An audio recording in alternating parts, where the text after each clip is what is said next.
Shalom kekasih Tuhan, hari ini kita mau diberkati oleh firman Tuhan. Untuk itu sebelum kita membaca dan merenungkan sabda kebenaran firman Tuhan, mari kita satu hati dalam doa. Kita berdoa.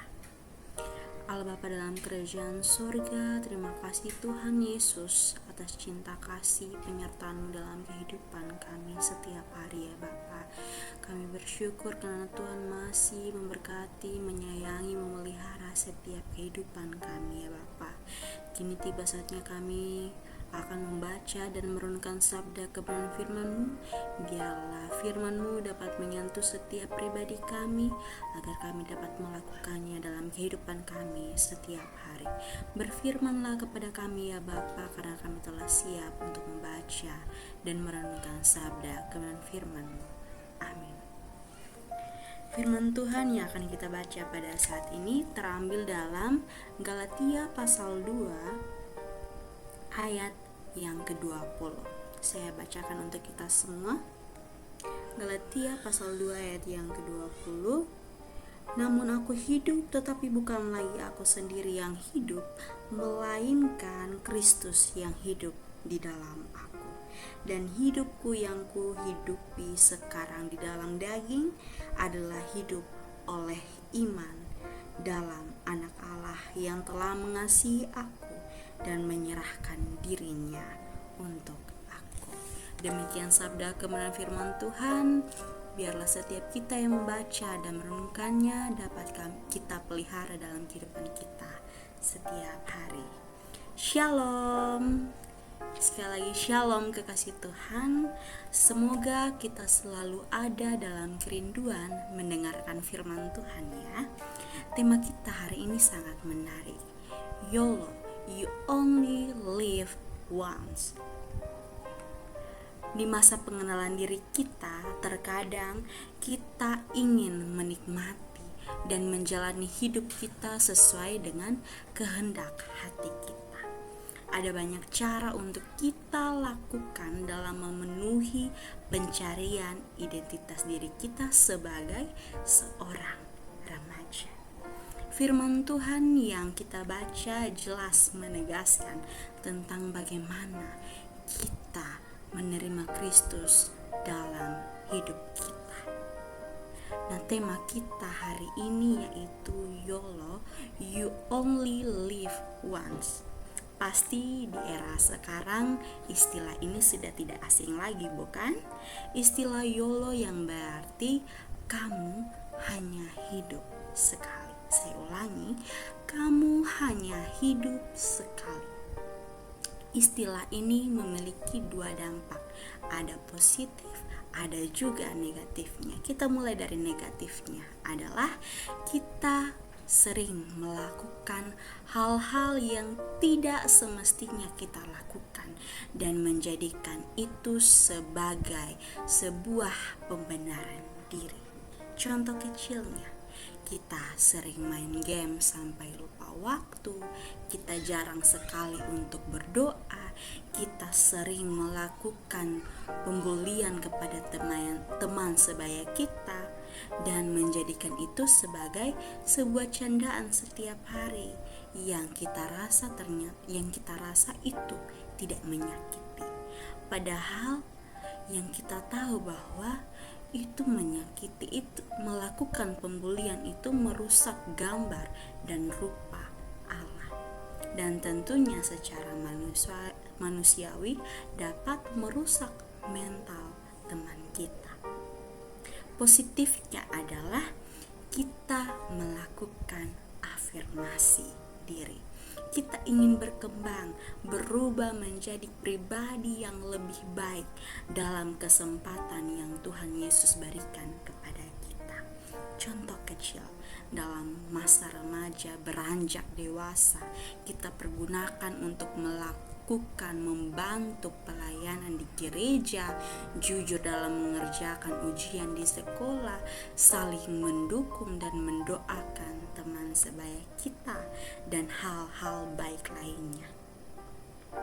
Masa remaja menjadi masa di mana kita bertumbuh dan mencari jati diri kita. Benar? Apalagi kita sebagai anak-anak Kristen, kita dipanggil untuk menjadi pengikut Kristus. Kita butuh dan ada dalam akar pertumbuhan iman yang kuat di dalam Yesus Kristus. Kenapa saya mengatakan seperti itu? Saat kita berkembang mencari identitas dan jati diri kita di masa remaja ini, kita akan diuji, kita dapat terombang-ambing, kita merasa gagal dalam pencapaian kita akan selalu membandingkan diri kita dengan orang lain, sehingga yang kita butuhkan adalah dasar iman yang kuat yang kita dapatkan hanya melalui dan dalam Tuhan Yesus, yaitu dengan percaya dan kita melanjutkan misi pelayanannya. Karena dari situlah kita akan merasa diri kita berharga, kita akan merasa diri kita unik, kita mau mengenal dan menemukan serta menerima diri kita dengan versi terbaik. Dan pada akhirnya kita mau hidup dalam kasih Tuhan Yesus dan mau menjadi cermin serta teladan Tuhan Yesus ketika kita berada di lingkungan masyarakat, ketika kita berada di lingkungan sekolah, di keluarga sekalipun, bahkan ketika kita berada di gereja. Saudara-saudariku yang terkasih di dalam Tuhan Yesus, kita butuh untuk dipelihara, kita butuh untuk dibaharui, dicintai, ditopang oleh Tuhan Yesus. Sangat jelas di dalam Galatia 2 ayat 20, Rasul Paulus mengatakan dengan kesadaran penuh bahwa hidupnya bukan sepenuhnya milik dia, namun hidup dia sepenuhnya milik dan diberikan kepada Tuhan Yesus, sehingga mau menjadi alat saksi kebenaran firman Tuhan. Paulus mengajarkan bahwa melalui karya penebusan Yesus, hidup manusia merupakan rangkaian karya Allah untuk manusia dapat berdamai dengan Allah, berdamai dengan diri sendiri. Sehingga yang perlu kita tahu saat ini, kita sebagai remaja Kristen, kita mau memberikan masa hidup kita untuk menyenangkan hati Tuhan Yesus. Seperti halnya pertanyaan Paulus kepada jemaat di Galatia adalah, jika Kristus hidup di dalam kita, apakah kita akan memberikan hidup kita berlalu begitu saja tanpa melakukan sesuatu yang berarti? Pesan tersebut sama halnya menegaskan kepada kita anak-anak Kristen. Apakah kita mau menggunakan setiap waktu kita untuk memuliakan, untuk melayani Tuhan Yesus? Tuhan Yesus tidak melarang kita untuk menikmati masa remaja kita, hidup kita. Tuhan Allah sendiri saja memberikan kita kehendak bebas untuk mengekspresikan diri kita dalam dunia. Akan tetapi perlu diingat dengan kesadaran penuh dan alangkah baiknya kebebasan mencari jati diri kita dalam menikmati masa remaja dan kesempatan hidup yang hanya satu kali ini kita pergunakan untuk menyenangkan hati Tuhan Yesus. Jangan sekali-kali saudara-saudari berpikir kita masih remaja dan ini adalah waktunya kita bermain-main dengan kesenangan dunia tanpa bertumbuh dalam Kristus. Hal ini akan merusak citra diri kita. Hal ini akan menghambat pertumbuhan rohani kita dalam Tuhan Yesus, akan menghancurkan bait Allah. Kita tidak dapat mengenal siapa kita jika kita tidak hidup dalam Tuhan.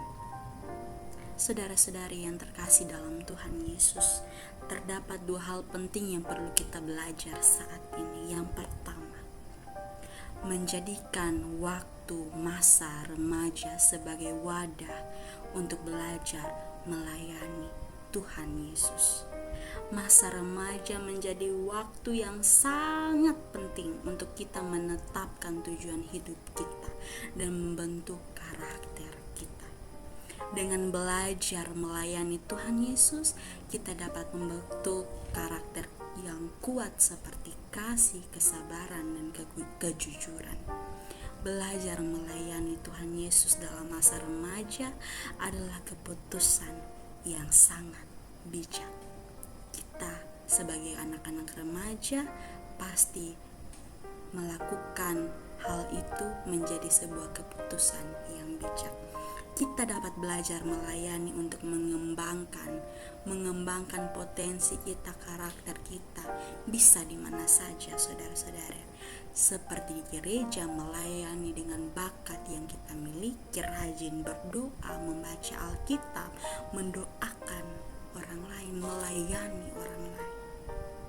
Tentu akan sulit dan akan ada banyak sekali tantangannya.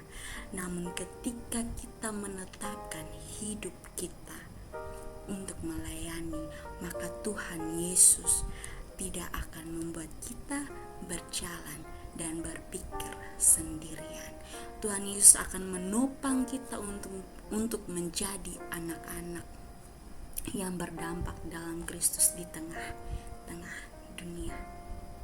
Yang kedua, hidup dalam kasih Kristus untuk meraih masa depan yang penuh harapan. Jika kita sudah menjalankan yang pertama dan mau hidup dalam kasih Kristus, maka percayalah, masa depan menanti kita. Masa depan kita akan lebih baik dan penuh pengharapan. Tuhan Yesus akan membaharui dan mengangkat kita sebagai anak-anak yang sukses dalam masa depannya. Apapun yang menjadi keinginan kita untuk kehidupan yang lebih baik, maka Tuhan Yesus tidak akan menutup mata tentang apa yang sudah kita lakukan dalam dunia untuk menyenangkan hati Tuhan Yesus. Kita hanya perlu apa? Kita hanya perlu untuk berdoa, beriman, melayani, belajar, menetapkan Kristus sebagai dasar hidup kita.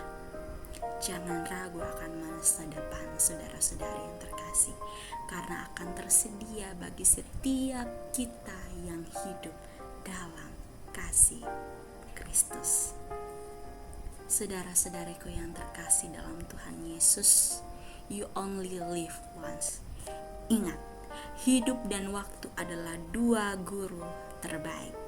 Hidup mengajarkan kita untuk memanfaatkan waktu dengan baik, dan waktu mengajarkan kita nilai dari kehidupan. Mari teman-teman yang dikasihi Tuhan Yesus, belajarlah untuk memanfaatkan setiap kesempatan yang ada dalam hidup kita. Tetap fokus kepada tujuan Allah dan menjadi maksimal dalam kehidupan kita. Katakan pada diri kita secara pribadi, aku tidak mau menjalani hidupku dengan sembarangan. Aku mau dibaharui dan menerima Kristus untuk diam dalam hidupku.